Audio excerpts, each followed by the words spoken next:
You feel It's like good. teams It's nice. are like part of it is also though that teams are a bit reluctant because it's a new patch. They're still kind of finding their stride. They're less likely to make these risky plays, whereas maybe in a month or two we could see a lot more aggression even earlier. I think it's just that teams don't or everyone doesn't know what is risky and what isn't. Because once you've played a patch for a month, 2 months, 3 months, and it's small tweaks, you know exactly what you really need to do to win the game. And because this new patch has come out, those kind of mechanisms to win, sure, they're deep rooted in you. So how they win these games is how they won in the last patch. But there's still a lot of things to discover that might actually allow you to win the game a little bit quicker. Like if you stack and you get a neutral item and you pair it with X hero and you have a lifestealer support jumping inside him, like a Leshrac, for example, that timing of lifestealer support plus the fangs on a Leshrac could give you some explosive hero that they can't deal with because so like it's just finding these timings and these new kind of intricacies of the patch that it doesn't happen within 2 to 3 days. It comes within 2 to 3 weeks of just scrimming and really just finding things. That's why OG with IO, right? They pubbed that hero. They never really practiced it in scrims, maybe, and then they just brought it out at TI, and it was like surprise. It's like they don't happen quickly. It's over time. I feel like the perfect example, like the perfect indicator of that feeling is with the outpost right now. Like we keep talking about the fact that teams, if both sides are just getting the outposts, it's an even game, right? But it also feels like to an extent it's happening like you instantly see the move. It's like, okay, we just go capture each other's outposts because there's a reluctancy to try and be greedy and take both. But I could easily see in a month or two with certain drafts, teams just realizing they're a little bit stronger at that point and splitting up to take two outposts at once. Nice talker pick. Yeah, it really depends on how people shift towards their draft because if you're opting to go for more outposts, then naturally the other team will just have more numbers and will be able to just punish that. So it's how are they able to actually access that outpost and truly take it? Is it by actually taking a fight 1 minute beforehand or 30 seconds beforehand, a big team fight, which means if they win the team fight, they can TP with no punishment. So I think it's the play styles around the outpost will be dictated in a bit more time. Yeah. Yeah, I think it'll especially be interesting to see heroes like Meepo and these other XP talent heroes we talked about try and exploit that advantage to get both outposts. Because I can imagine Meepo lineup snowballing like crazy off the back of that additional XP. Maybe there's room for it, but again, if there's a lot more XP in the map, it doesn't mean just the Meepo's gonna have a good game. It means everyone else is gonna have a good game. Supports will have levels, so Oh everyone's yeah, gonna I'm be able talking to bring like something to the those key fights. outnumbering aspect, right? Where you could potentially take both shrines, both Sure. outposts. Again, there's a lot of room for these things to really be boiled down and just optimized. But with the draft so far, Team Spirit, they've kind of keeping the same draft style as the first game. The Monkey King. So you saw from the two bans from HellRaisers, the Batrider and Nemba Spirit, two heroes that can fare really well against the TA in lane. Monkey King as well, another hero that can really deal with the TA. TA Oh, doesn't have a lot of range, so this might actually be HellRaisers going for the Night Stalker carry. I mean, the Ags did get nerfed a little bit, but I wouldn't be surprised if that's still the item they rush here. yeah, and there it is. So, and it's a support Svet Misha. Oof. All right. I mean, there were questions on whether this would re-emerge with the tweets back and forth. And there's a lot more gold on the map across the board, right? We talked about the fact that even the supports are getting good timings on their items now. So maybe we see the Ags at a reasonable time on this event. So so the Sven support will help somewhat deal with the TA. It won't be too great, but it still enables. It provides a little bit of laning phase, but I'm worried that it might not do too much. But we'll have to wait and see. I think the biggest conundrum you have is getting caught out by the Night Stalker with the AoE silence, right? Like, as a Svenis, if you're caught already, you don't have a way to disengage. It's not a hero that typically builds like 4-star. You could genuinely see him rushing towards an Ags this game or a Blink, which makes it a little bit harder for you to not get controlled by the Night Stalker. Yeah, I just think that between these two drafts right now, the Monkey King plays off of obviously in trees, who wants to be mobile, and he doesn't really want to be scouted out. But HellRaisers, they have a draft that has so much vision built into their spells. So you got obviously the Venge with the Wave of Terror, the TA with traps. You're gonna have Call the Night Stalker with his eliminates. ultimate. Kotter will illuminate, sure, and then you got the Beastmaster with the Hawks. Like every hero on HellRaisers can provide some type of vision so that they can control the map. And with vision, you have tempo. And the HellRaisers draft, they have this Night Stalker carry, but it's built around the tempo that the TA wants to set. So when the TA is ready to go and fight, they're gonna have such great vision that they should be able to get the pickoffs and get these jumps that Team Spirit won't be ready for. Their lineup is built around them needing to farm for a little bit. The TB, he's gonna want to get to like maybe a Manta or a Dragonlance. He's gonna want to get to those mid to late game items. The Sand King, he's gonna Veil Blink. I was gonna say, let's also not forget that if you do have these heroes that want to farm, they want some space, you're relying even more on the Monkey King to create that space. And then you think about the deforestation power of HellRaisers, right? The wild axes, you've got the fact that you can actually break all the trees with the Will-O-Wisp. Yep. Also, Night Stalker could just club down into trees at the end of Dark Ascensions. This is a really scary Monkey King game. Yeah, I think HellRaisers, in the last game, they had vision was one of their key issues in winning the game. And now they got a draft that can completely dominate the vision game. And Team Spirit, they don't have the draft that they had before. They don't have these small skirmishes. They need a little bit of time to come online. So HellRaisers, if they can leave laning phase with a lead, they could potentially apply that pressure consistently to really close out Team Spirit. I think the big one for Team Spirit, the one's going to have to enable a lot of this is probably on immersion. We've seen Disruptors yesterday. They were actually pretty impressive. They've done a lot on the map. They set up a lot of kills. Especially in a game against Night Stalker, that could be hard. If you get the Night Stalker right on top of you, suddenly your most crucial element in the first 10-15 minutes can't do a single spell in a fight. Well, they have no saves in their draft, so outside of maybe a glimpse that can technically count. So just once again, they will struggle when they start. Exactly. And that's also the cute little plays within that, right? They can initiate Far Primal, you could get a swap into the silences, the Will-O-Wisp. It's just this distraction, this ease of engaging on the Disruptor, perhaps, which puts an even higher emphasis on Immersion's positioning in the fights. Oh, my Poshka. Oh. I was worried he was going to go for some like Courier snipe play. Back up to old shenanigans. The guy is actually relentless. You know how some people, they have there's very strong opinions when patches drop from captains to sports players on what they think is right. But you clearly know what Mapushka believes in this patch. Well, the patch did literally say Courier patch, right? So he's reading the patch very literally. True. They actually almost got Sayu there. They couldn't quite get in front of him with Misha, but if they had, LTV would have got the first blood. A lot of pressure coming out from the boars, though. That's kind of with the change, right? Because they made it so that the boars had composite armor, which means they don't get affected the same way by standard armor on heroes, right? They can just pierce it, more or less. I'm going to give you that one. I'm not going to lie. I'm not even going to try and blag it. No clue, mate. I'll read it up after the game. I remember it was a change a while back. I can't remember if they changed it again. Because they changed, I think it was the main one they changed was the Spirit Bear, right? To be more hero-like with the hero damage. Yeah, there are 4 different types of damage that can be applied, so it might have shifted from one to another, but I'm going to request we change this conversation because I can bring nothing to it. It's all good. It's all good. No, it's all good.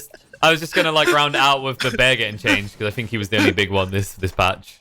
Yeah, I'm down with that. I can agree with that one. Bear may be strong. Do you think Lone Druid is going to be a formidable pick this patch? Because there were a lot of changes. He's an insane hero this patch, that's for sure.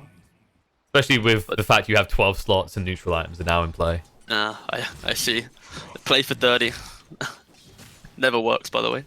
No, the neutral items, right? Like the fact that you actually have 12 slots. Oh, I see.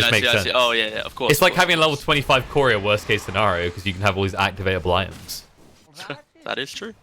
That's the scary thought, actually, the more I think about it. So let's see how things are going so far. Monkey King actually off to a great start. 13-7 to the 6-3 of Nyx.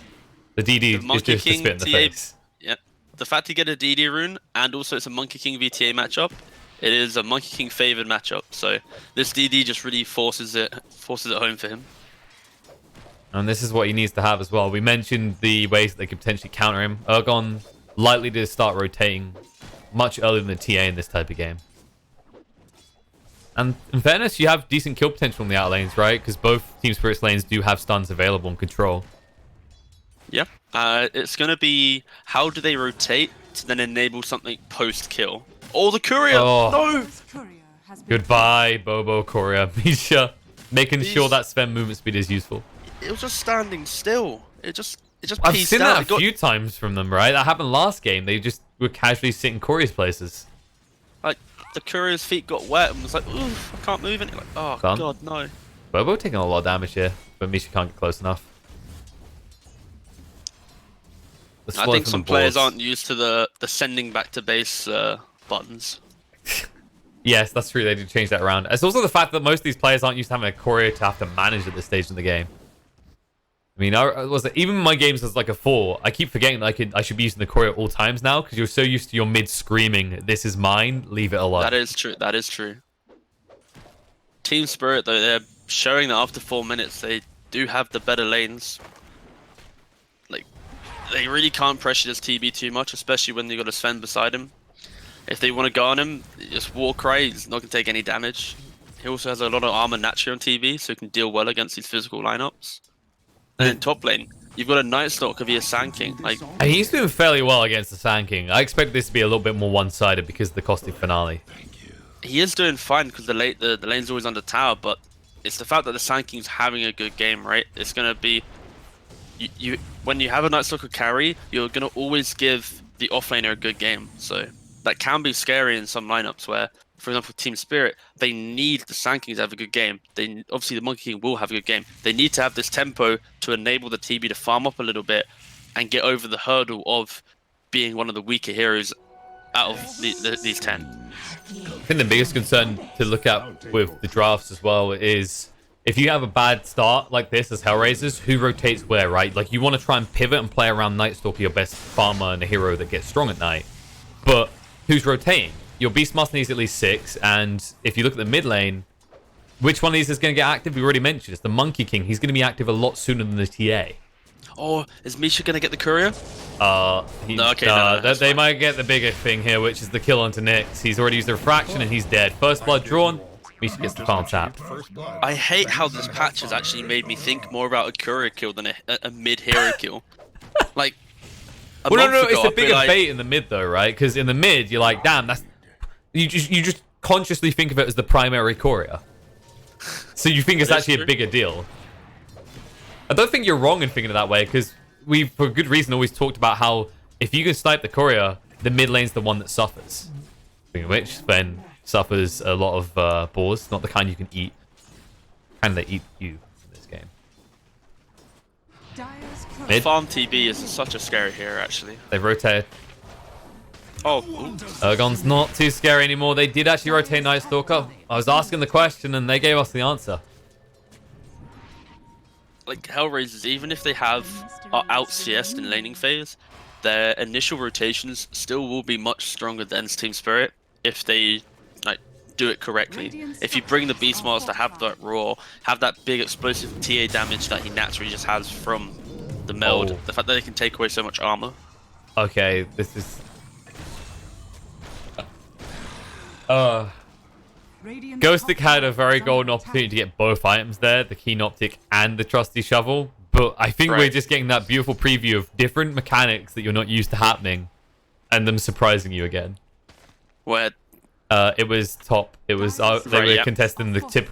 I'm going to call it the regular, right? This is where we always see the items drop and teams fight each other. He did at least get his own team's item, which was the Keen Optic, but he had an opportunity to take a Trusty Shovel away from his opponents. Ooh.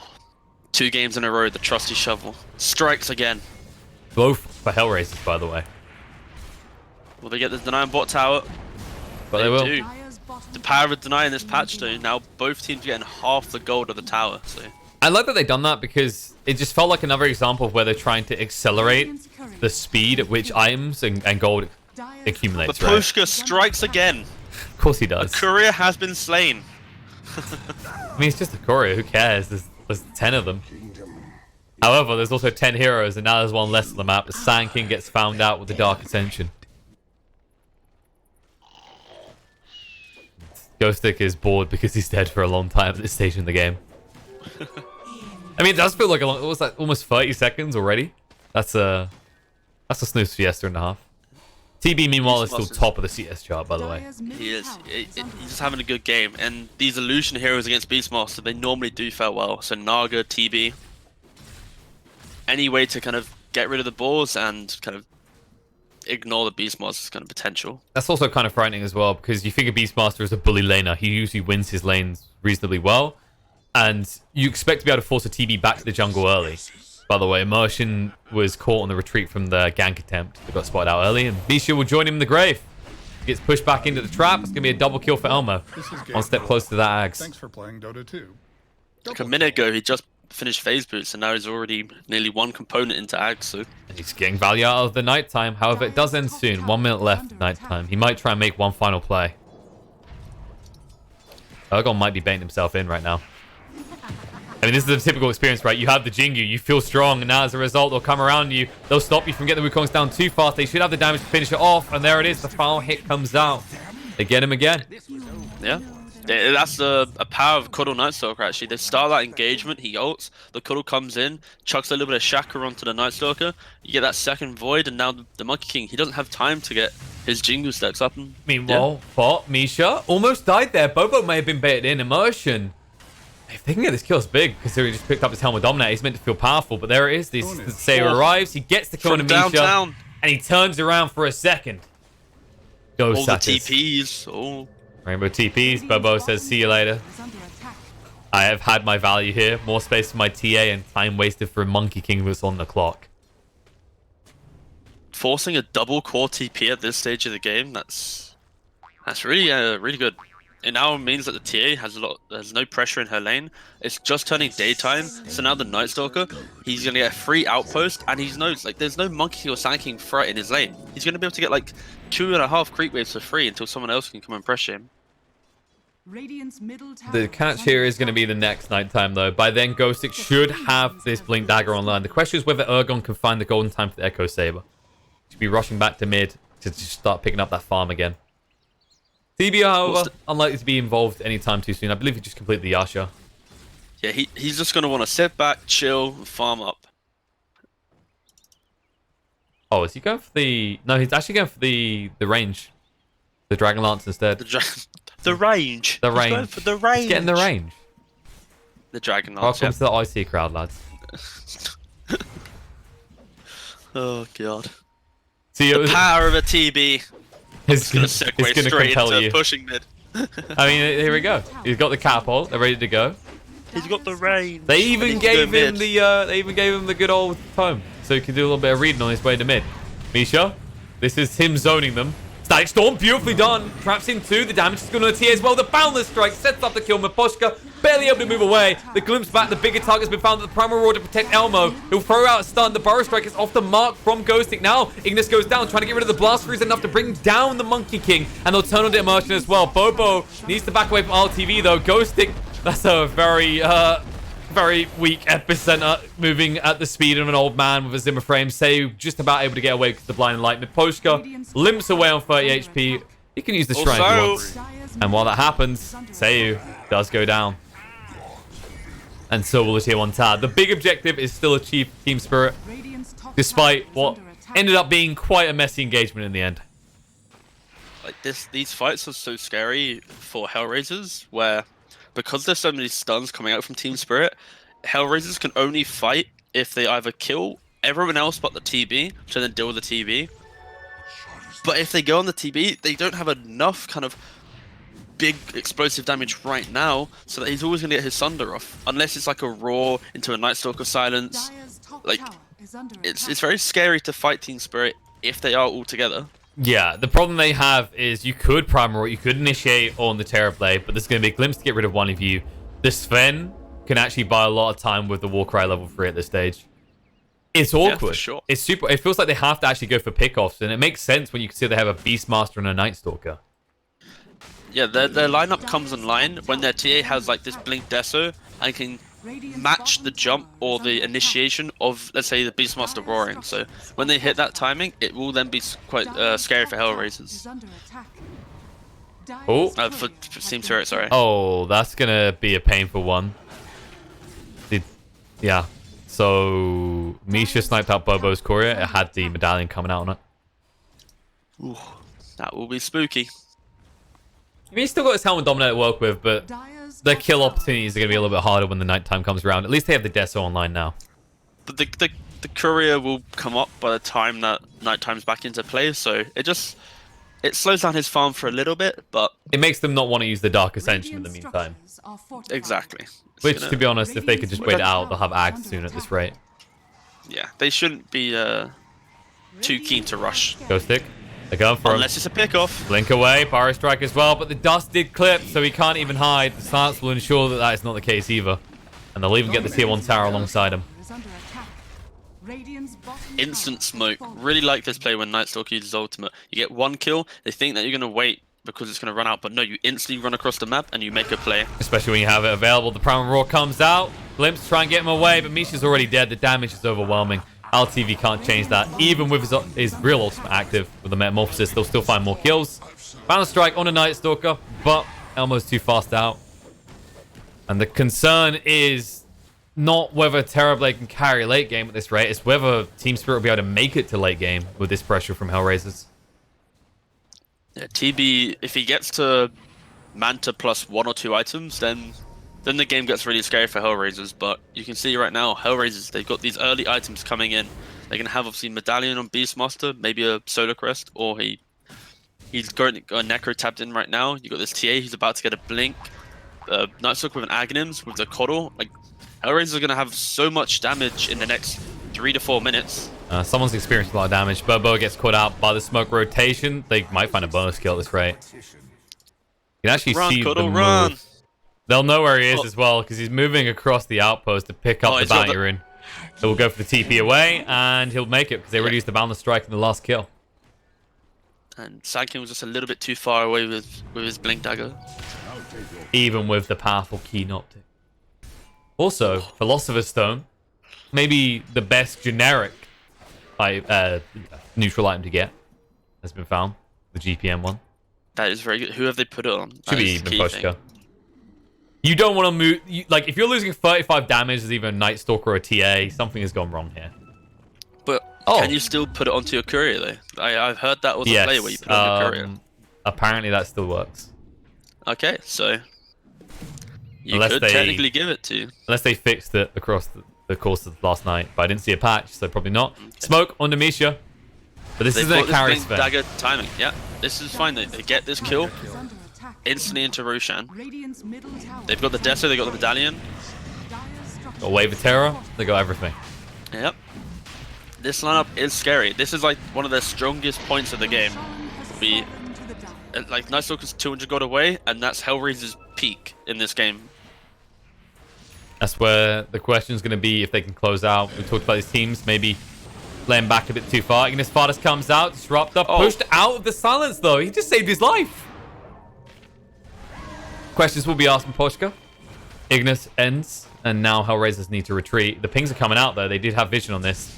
They want to try for a glimpse target. Ergon given the vision. They do actually get the Pyro Strike out onto Bobo. And they slow down too much. Say goodbye to Bobo the Clown. Primal Roar. But the stun's there, and he will definitely die. Ergon is angry, though, because he still didn't get his Jingu. The worst experience as Monkey King. No one letting you get the forfeit. I'd be angry if I was... actually, I'd be happy if I was getting blinding lighted away from my death. Yeah, from death. That'd be sick. Just, this is the moment where you all chat in Russian, thanks Gandalf. Just walk off. Just like the second movie, he was there to save the day. They don't. Just a tip would suffice, I think. Oh, RTV in the mid lane. Tip for HellRaisers. Towers are important. Letting Terrorblade have whatever you want. Not so good. Especially when you have your Ags online on the Night Stalker. And again, this is just another go now. Team Spirit have optimal vision in the top side of the jungle where they can easily take this tower and move into potentially pressuring that top tier 2. Or they can reset. They have either option right now. Oh, calm down. Even though they just went for like some sloppy engagement, they are insanely strong right now. So if they can approach an objective properly, they as well should be able to win it. If there's anything we learned from Team Spirit, it's that they're very good at splitting the map, and that's what they're going to have to do here. With the Aegis being available, the Ags now online on the Night Stalker, and perfect target, LTV. They can't reach them though. Nice body blocks out from the losing. The magic missile too late as the silence will run out. They cannot the kill the boys are Terrorblade. coming. It's too deep, though.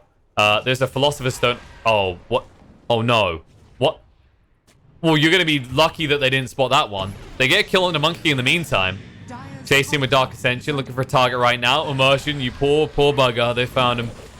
The clumsy net comes out. And Will they find the Philosopher's Stone? Neither team, like, this is Team Spirits. They didn't notice this. Like, aside from that, though, both these teams, if they ever get any kills close to an objective, they should be able to instantly take it. Terrorblade unlocks that for Team Spirit, and for HellRaisers, just the fact they have Venge, TA, Beastmaster, those three together, buildings will fall. So, you just can't be picked off in this game on either team. Ignis going down. They're looking for a pick off on the big target to swap out as well. Nice stun. Managed to try and move away from them quick enough that he has an opportunity to use ultimate if need be. Buyback comes out from the Disruptor. Elmo getting low, trying to retreat from this. And maybe he just about gets away. The Reflection Illusion is still chasing him, but it won't be enough. It needed 2 more hits. They get him out. They force the buyback of the Disruptor. But TB is going to find the Philosophers. TB is going to find it. Has he done it? Has he I mean, I don't know if he's realized. Nope. It's going to stay there for another few minutes. I'll tell you what. If you're a keeper light in this game, you wouldn't say no to 150 GPM. That would be insane. They stack, right? That is insane. That's why I'm like having a heart attack at the idea that they're leaving it on the ground here. Because 150 GPM, that's like a level 15 talent usually, just given to you through these items. That's fine. We'll tune into that later and find out what's happening. we just need a secondary camera watching that cam at all times. We'll put it in the bottom right-hand corner, yeah. We'll then create a kind of like a speed cam run of the last game. 40 minutes of it just sitting there. You could just bind a position to it. You could. So every time, so you could just flick to it every now and again.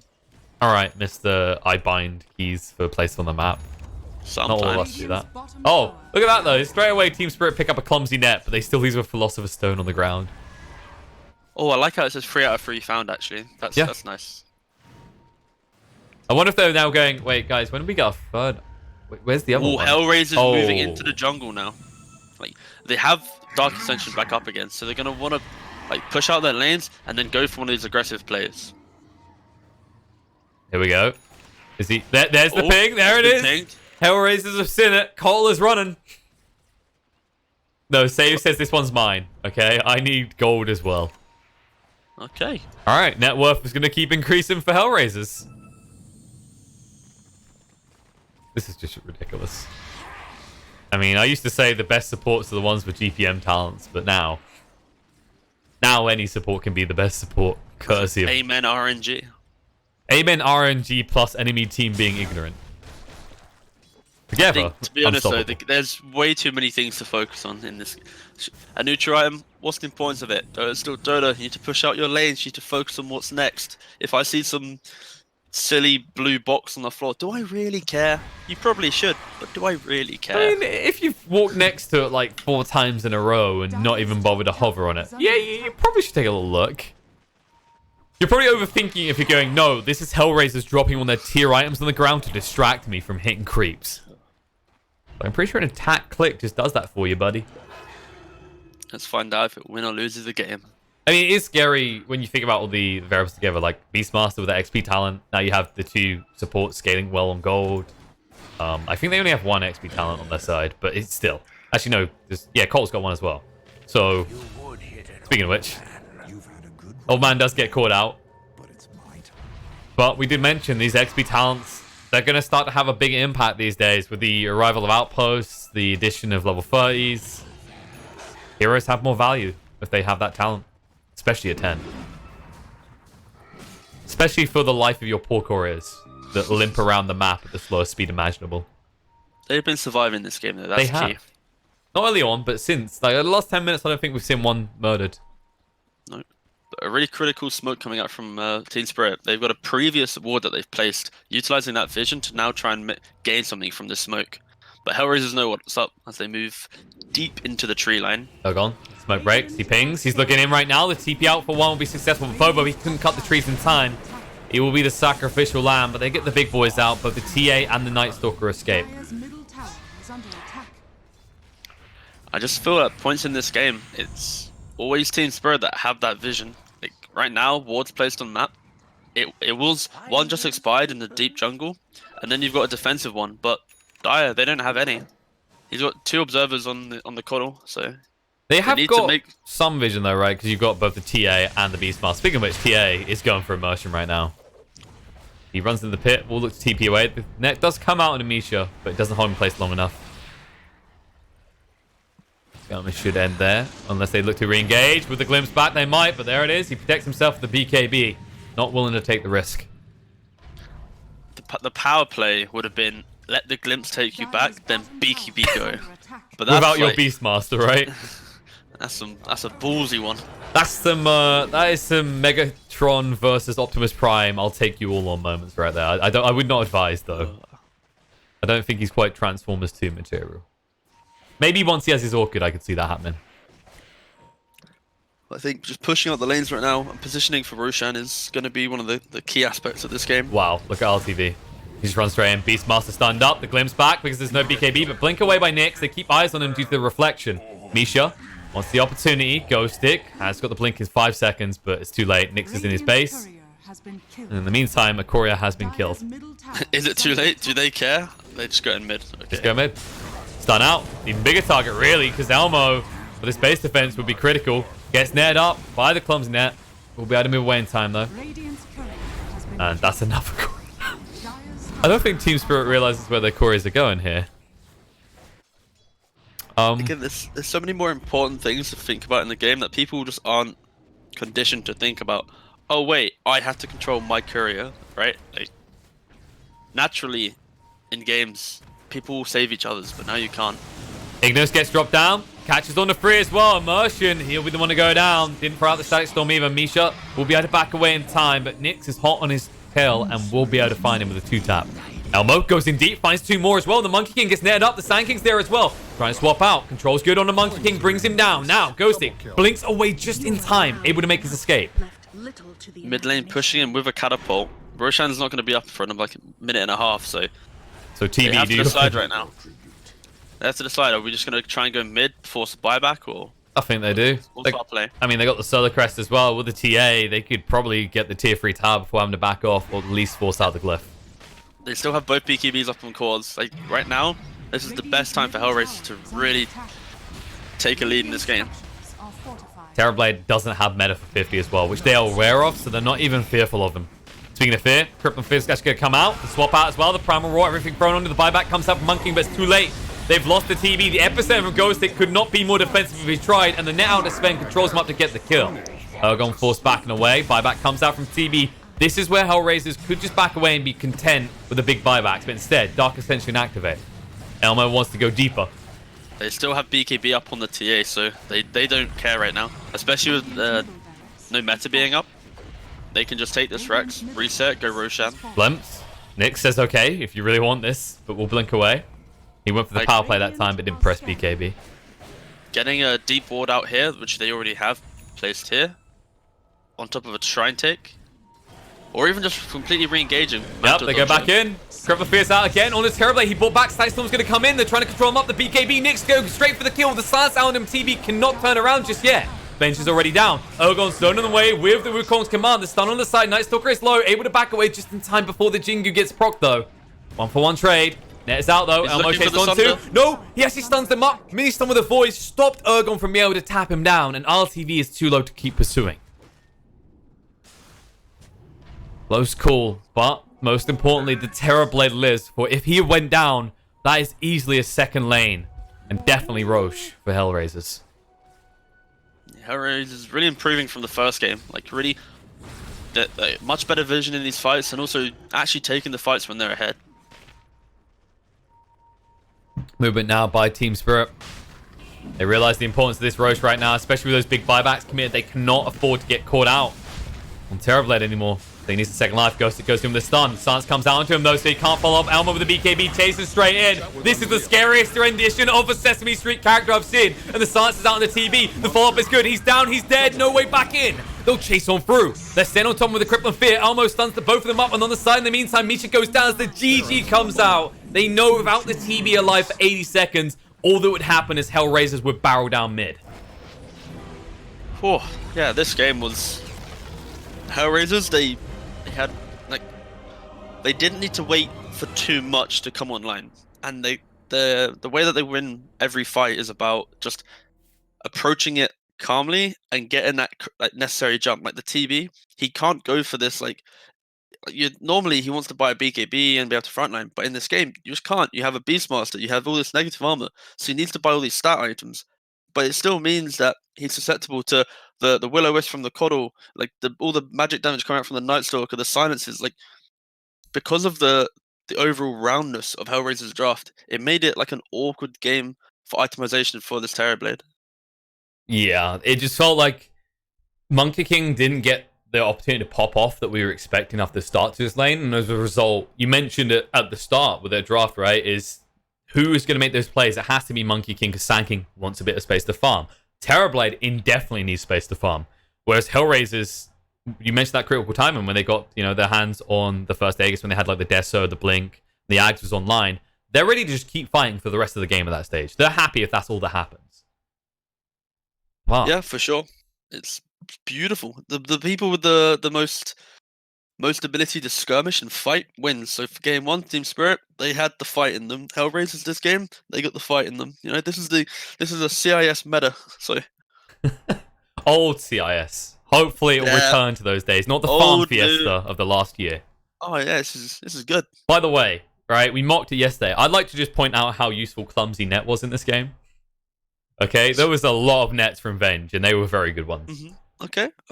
I remember one clumsy net usage, which was the Cottle netted, I believe it was the Sven, and then the Sand King just come and stun the Cottle because it was netted, so... I think there was one that was twice, I think, where they were pursuing Team Spirit from their side of the map. There was one in the river where they caught them out with Clumsy Net well. I like the idea of Urgon having this Clumsy Net as well. The cute idea of just Wukong commanding and then stopping your opponent from leaving. There's some cute ideas. I just really like the idea of having, in terms of like watching the game, the neutral items actually being a little bit more obvious to check, because now there's only 3 per tier. Maybe showing it doesn't get out of control, right? It's like we can keep track of this within reason. Yeah, but I'd like to see as a spectator side, like being able to see like the top 2 tiers of items, right? So like in the start of the game, it'll be like tier 1, then it'll be tier 2. And then when you get to tier 3, showing you the tier 2 and tier 3 items, maybe? Because, like, being able to actually just quickly see what the team has. Cause I said I'd like a little tab that could let you keep tabs on that, at least for your own team. And then for spectators, we could click that from the spectator view to see both. I think as much as it's, like, a kind of a gimmick right now, where it can sometimes be good, sometimes be bad, there are games where it's, like, it's very important to see. Like, you saw how they dropped that item and never picked it up.